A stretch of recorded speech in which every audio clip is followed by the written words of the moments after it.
আমার মতন কে আছেন এত বড় হওয়ার পরেও ছোট বাচ্চাদের মতন আম খেতে?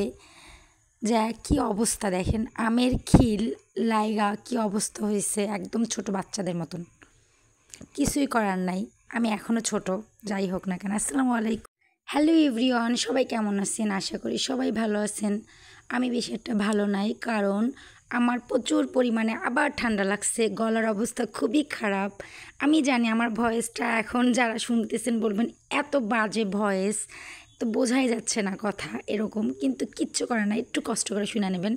এখানে আমি কি রান্না করতেছি একটু কমেন্টে বইলা যায়েন তো, তাও আমি বইলা দিলাম কি রান্না করতেছি। এইটা হচ্ছে মিষ্টি আলু শাক। আমি মিষ্টি আলু শাক আজকে আলু দিয়ে ঝোল রান্না করব চিংড়ি মাছ দিয়ে, এত পরিমাণে মজা হয়েছিল। এটা অনেকেই জানেন না যে মিষ্টি আলু শাক ঝোল রান্না করলে কিংবা ভাজি করলে অনেক পরিমাণে মজা লাগে খাইতে। অনেকে খাওয়াটা বোঝেন না।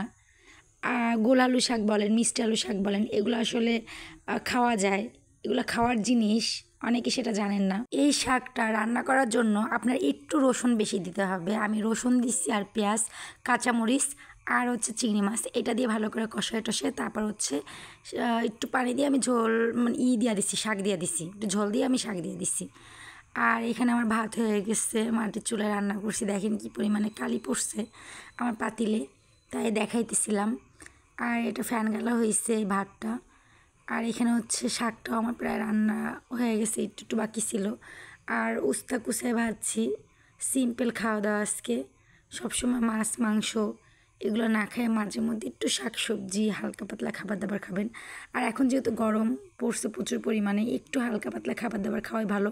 আর এখানে আরেকটা জিনিস দেখাইতেছিলাম, দেখেন আমাদের বিলাইটা কি করতেছিল, সেই দেওয়াল টপকায় টপকায় কোথায় যাইতেছিল, এত পরিমাণে ফাজিল।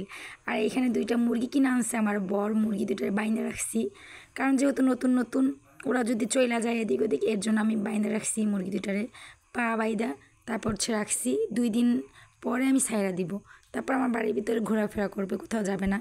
মুরগি দুটো কিন্তু অনেক কিউট, একটা রাও আর একটা হচ্ছে মুরগি, অনেক সুন্দর। ওই যে সাদাটা হচ্ছে মুরগি, আর এটা হচ্ছে আমার দারচিনি গাছ। দারচিনি গাছে অনেক পরিমাণে ফল আসছে। কাদের কাদের দারচিনি গাছের চারা লাগবে আমাকে বললেন, আমি চারা রোপণ করতেছি প্রচুর পরিমাণে, সেল করব। যাদের যাদের লাগবে আমার কমেন্ট বক্সে একটু বলে যাবেন, ঠিক আছে?